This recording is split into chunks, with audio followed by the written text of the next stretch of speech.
It's not easy to talk to our partners about finances, but you're better off having those hard conversations now instead of risking a financial fight in the future.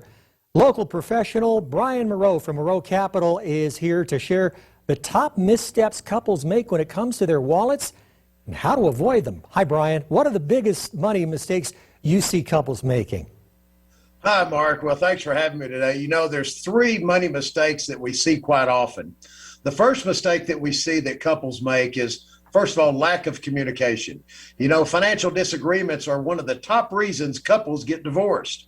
And one way to avoid a money fight is strictly to communicate about your finances on a regular basis. Now, talking about money isn't nearly as fun as cuddling on the couch or enjoying takeout, but spending a night going over your finances could help strengthen your relationship.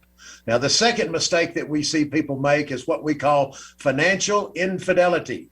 Now, a recent survey, Mark, found that 30% of the people in serious relationships admitted to some form of financial infidelity.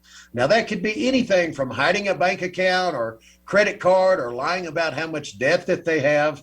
And it's important to be transparent with your partner about finances, including bank accounts and their debt. Now, it's okay to have separate bank accounts. In fact, many couples do. The key to being open about it with your partner is very important. And then the third mistake that we see, no matter how old you are, it's never too early to start talking about planning for your future. Now, you want to consider mapping out what next year is going to look like 5 years from now, and what your dream retirement's going to look like. You want to write these down and have these specific dreams and get them written down. And you know, setting a shared goal will help you and your spouse stay on track to achieve your goals. And you don't have to agree on everything, but it's good to work towards a plan for the future that both of you feel comfortable with. A financial professional can also help you facilitate this conversation.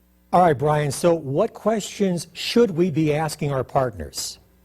Okay, Mark, I've got three great questions that need to be asked. Okay, the first question that needs to be asked is, what is our budget? You know, a budget is the first step towards making your financial goals a reality. Looking at your spending over the last 30 days is going to give you a good, clear picture of how much money's going out. And you want to make sure to include all of your irregular expenses like holidays, birthdays, vacations, and so forth. And then you want to add up all of your combined income over that same time period, and you want to track both your income and your expenses in a budgeting app or even a spreadsheet. And you can actually download a budget worksheet from our website at miraucapital.com. Now, if your budget shows that you're spending more than you make, it's time to look for areas to cut back. Now, the second question that couples need to ask each other is, what are our individual spending priorities? You know, what you view as important to spend money on may not be the same for your partner.